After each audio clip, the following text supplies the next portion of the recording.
How do you find your purpose after being in a season of isolation? Welcome or welcome back. It's your favorite mental health specialist, High Guidance, and that's what we're going to talk about. This question was brought up from viewers like you, a subscriber. We keep our names confidential for safety reasons. Now, before I give you the tips and the tricks and the recommendations and the secrets and the goodies, you have to realize you're the only person who can define your purpose. And what I mean by that is what you want to do doesn't have to be what everyone else is doing or has already done. And disclaimer, you guys, I'm still underneath the weather, so make sure you turn the volume all the way up or turn on your CC closed captions, the subtitles, so you guys can see what I'm saying. Now, because you get to decide what your purpose is, you have to know there's no right or wrong way to be you. Like, you are going to experience your purpose based off of what you've been exposed to, what you want to do, what makes sense to you, and what resonates with you. So, the first thing you have to realize before you even determine what you're going to do moving forward after your isolation period is, who are you? And it's really important that when you are in a season of isolation, when you are in your solitude, you learn to change your perspective. Like, a lot of people feel like their healing journey or elevating is lonely. Like, a lot of people are like, it's lonely at the top. It was lonely at the bottom. Started from the bottom. Now we're here. Okay. Like, speaking from experience, you have to know that you becoming better and wanting better isn't lonely. It just means that you are an individual. And when you have been programmed to have attachment issues, because we're here to talk about it, when you have programmed to be, dependent on others, you being alone scares you. You doing things for yourself makes you feel less confident. And we need to disassociate ourselves with those things, because if you don't know who you are, you will allow society and people and places and things to tell you what you're supposed to be doing. And in the end, you may grow to be bitter and have resentment and envy and animosity and start to experience and feel animosity. And that's what we want to avoid. So, when you are alone, it's really important that you figure out what it is that you like. And honestly, we know what our purpose is when we know who we are. So, the best way for you to discover your purpose in your season of isolation, in order for you to execute what it is that you want to do, is reflect on the things that you've been through.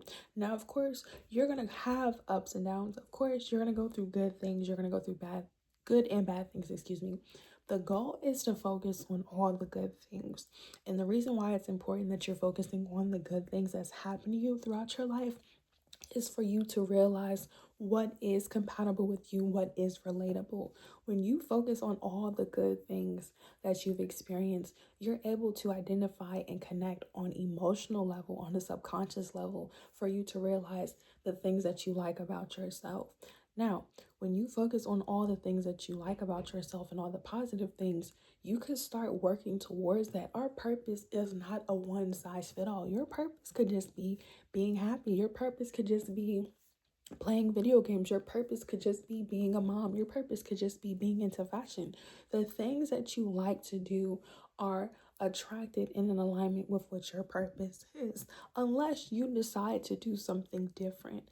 Now, when you're focusing on the good, the only time you focus on the negative or the bad things is to evaluate and to self-reflect on things that you don't want to do or you don't want to be a part of your purpose, or things that you've had to learn from, because both the good and bad still shapes our identity and helps you figure out who you are and what it is that you want to do. Like, when you can discuss the struggles that you went through, you no longer have to feel uncertain about yourself and disconnected. Like, when you emphasize your isolation period, you can have a sense of awareness, and that's what you need to do, other than if you believe in God, ancestors, and universe. So when you are highlighting the opportunity to growth, you have a form and a sense of self-discovery.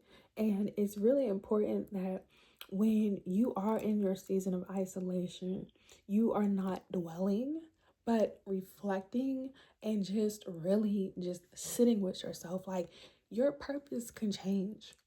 So, like, the things that you like, you may outgrown them, or you may want to continue to focus on the things. Like I said, that's for you. Like, nobody can tell you what your purpose is.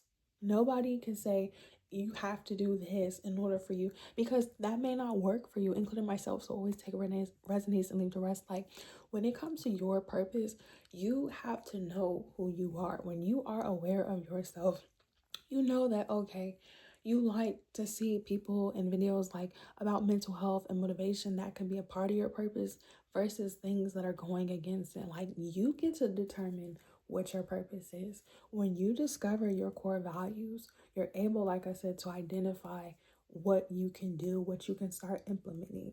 Now, when you take the time to do this, once you take the time to grieve, and like I said, grieving is not a one size fit all. Your isolation period can last years. Like, I personally can recommend from experience, like, I've had a season of isolation and it was a couple of years. And in that time, I, like I said, never felt lonely, because I know, like, in order for me to do certain things, or in order for me to be in alignment with my purpose, I've had to separate myself. I've had to outgrown certain people, places, and things, and certain mindsets, or I have to continue. And like, when you sit with yourself and you do the work and you grieve, you know what it is that you need to do. And when you can get to that level of awareness with yourself, you don't feel like you have to be performative. You don't feel like you have to go above and beyond. Now, unless it's something that you feel like you're led to do or you're supposed to be doing, you will figure it out. Like, our purpose doesn't have to be plain. You could have multiple purposes. Like I said, if you believe in God, ancestors, and universe, it's really important that you read your word, you become educated and equipped. So therefore, you're doing things that make sense to you, and you don't have to compare your purpose to other people. Like, we see people who are in the public eye and in society, and that's their purpose. And when you learn not to compare yourself and you accept, okay, this is what I'm supposed to be doing, this is what I like to do, this is what brings me peace, this is what brings me joy, you will be in your purpose. Like, your purpose, like I said, is for you, but for a generalization, anything that brings you peace, anything that's uplifting, anything that just brings the most love out of you, anything that makes you feel confident, anything that makes you feel secure in yourself, like, that's your purpose. Our purpose, like I said, doesn't have to be cookie cutter. Our purpose doesn't have to be more than who we are. Because when you Google the word purpose, or you look up the definition, it could be used as a noun or a verb, and a purpose is the reason for which something is done or created, or for which someone exists. So the synonyms that they have, I said synonyms. It sounds similar. You guys know what I'm saying. Or the similarities of purpose when it's used as a noun is anything that motivates you. Like I said, anything that grounds you.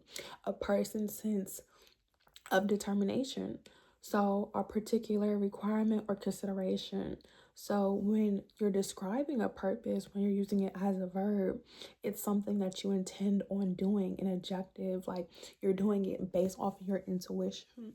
So in order for you to figure out what you need to be doing after your season of your isolation period, you have to self-reflect, and you have to know that you taking this time, in the beginning, you could feel uncomfortable. That's normal. That's common, because you're figuring out who you are. And you have to realize everyone may not know their purpose. So a lot of people think, like I said, it's lonely at the top.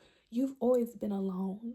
And once you learn to, like I said, really be confident in yourself, you will realize it's a privilege for people to be in your life. It's a privilege for people to have access to you. Like, I know for a fact, for me personally, everyone does not deserve your energy. Everyone does not deserve your time and your effort and your affection, because some people are just not capable of receiving it, and some people just are not in alignment with you, and some people just are not good people to you.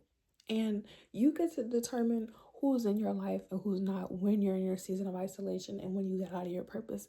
And you have to be okay with that. If your purpose is being a mother, being a stay-at-home mom, being a teacher, and everyone else is not doing those things, if they can't embrace you, if they can't accept you, that's not a part of your purpose.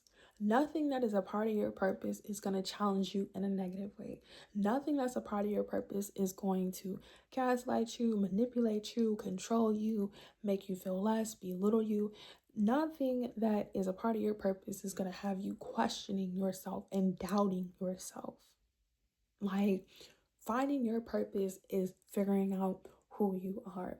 When you can identify what pursuits and what things interest you, you know what's compatible with you, you know what's relatable, versus people, places, and things who do not embrace you. Like, your purpose could be modeling. If people are judging you and saying, oh, models are this, models are that, anything negative, that's not a part of your purpose.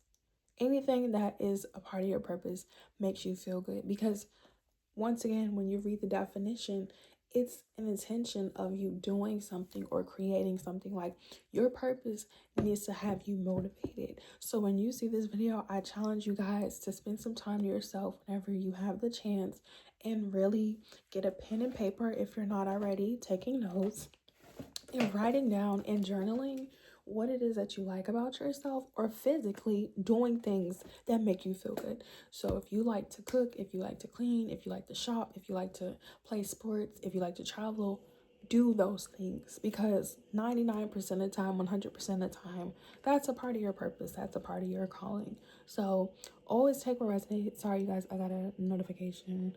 Always take what resonates to leave the rest. So if you guys have questions, comments, concerns, make sure you give this video a big thumbs up. Make sure you're commenting down below, turn on your post notification, and subscribe. Follow me on all social media platforms. All the information will be down in the description box below, as well as booking a service in a session at my website, TyGuidance.com. And let me know what you guys are interested in talking about, if this video resonates with you. And check out my Instagram and on my TikTok. I'll be going live answering you guys' questions and concerns.